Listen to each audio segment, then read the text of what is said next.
Hello everyone, welcome to my mini blog. ल आउनुहोस् है, आज चाहिँ हामीसँगै हजुरहरूलाई पनि घुमाउन लैजानेछु।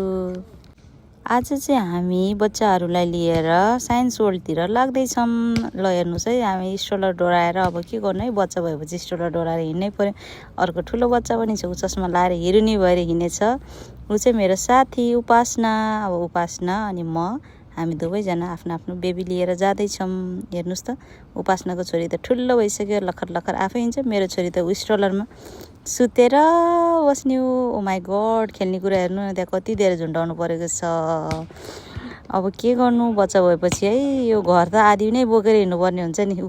अर्को चाहिँ उफ्रेर त्यता रमाइलो छ। फेरि उसलाई जता जाँदा नि फोटो खिच्नु पऱ्यो अरे। ल हेर्नु त, फोटो खिच्ने। अब चाहिँ हामी ट्रेनमा जान लागेको, ट्रेनलाई वेट गरेर बस्दैछु। आइसक्यो है ट्रेन पनि। ल हेर्नुहोस्, अब हामी ट्रेनमा चढिसक्यौँ। ट्रेनमा गए पनि, जता गए पनि बस्ने ठाउँ नभएर उठ्नु पऱ्यो पनि भिडियो त बनाउनै पऱ्यो साथीहरू, होइन र। हेर्नुहोस् त, यो ट्रेनबाट कस्तो राम्रो भ्यू देखेको। अचम्म लाग्दो कुरा चाहिँ यो ट्रेनमा ड्राइभर पनि हुँदैन, केही पनि हुँदैन, तर पनि आफै गोडी राखेको हुन्छ। अर्काको देश कहाँ पुगिसक्यो, हाम्रो देश भने कहाँ हो है साथीहरू। हेर्नुहोस् त, अब हामी साइन्स वर्ल्ड आइपुग्नै लाग्यो। त्यो देखेछ नि डल्लो गोलो, त्यो नै हो साइन्स वर्ल्ड। अब चाहिँ हामी ट्रेनबाट झरिसकेको छौँ। ट्रेनबाट झरेर हामी यो science वर्ल्डतर्फ लाग्दैछौँ।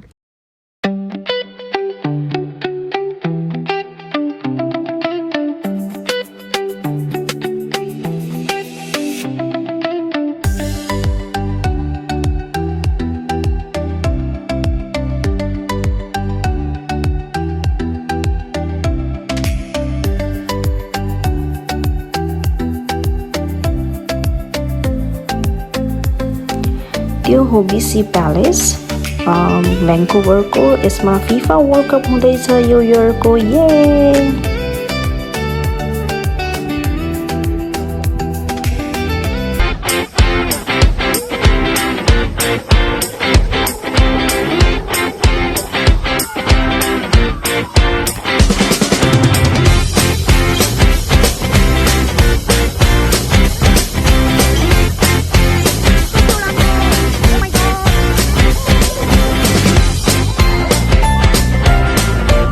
Take one look at you, you're taking me out of the ordinary.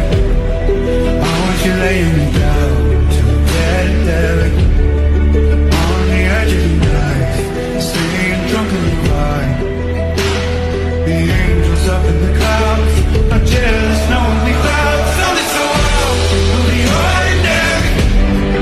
You got me kissing the ground, the sanctuary. Try to be what you try. Up in the clouds, I'm jealous, know what we found.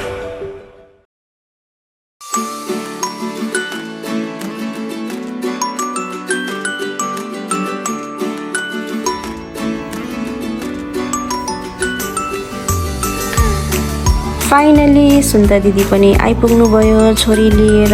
अनि युरिका र अर्बी साथी हो, त्यही भएर सँगै हिँड्दैछन्। भित्र मजाने भन्दैछ, त्यही भएर उहाँहरू पहिला एन्टर गर्नुभयो।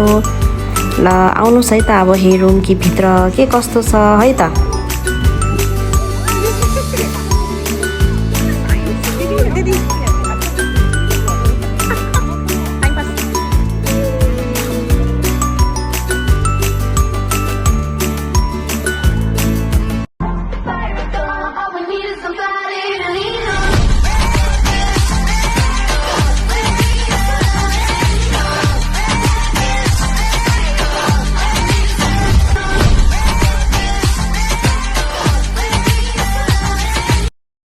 ल है साथी, त्यसपछि हामीले भियोनालाई लिएर अर्को सेक्सनमा गयौँ जहाँ धेरै कलरहरू थियो।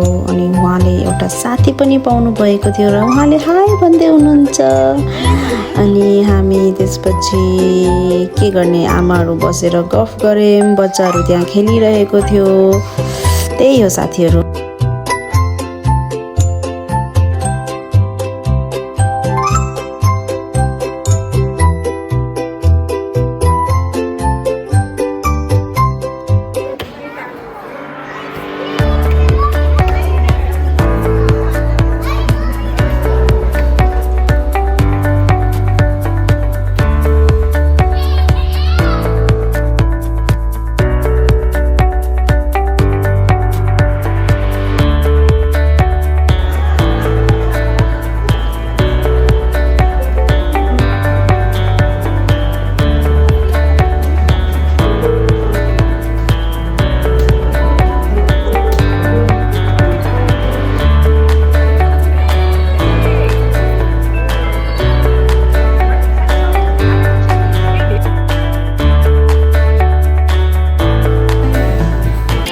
ल गाइज अब हामी चाहिँ अर्को सेक्सनतिर लाग्यौँ र यो चाहिँ मेरो one of the best section थियो किनकि यो डान्सवाला थियो। डान्स गर्न त आउँदैन तर पनि मलाई यो एकदमै मन परेको थियो।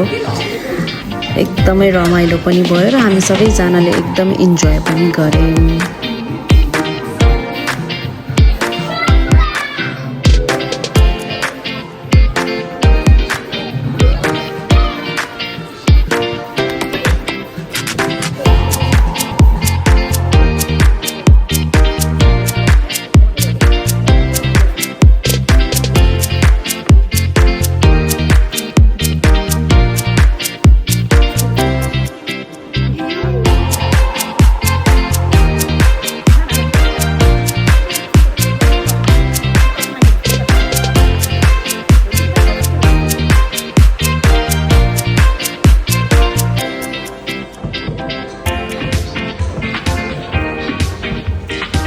ल है साथीहरू, मेरो भिडियो यति नै भयो। हजुरलाई कस्तो लाग्यो कमेन्ट गरिदिनु होला। फेरि आउँला नयाँ भिडियोको साथ। Thank you for watching.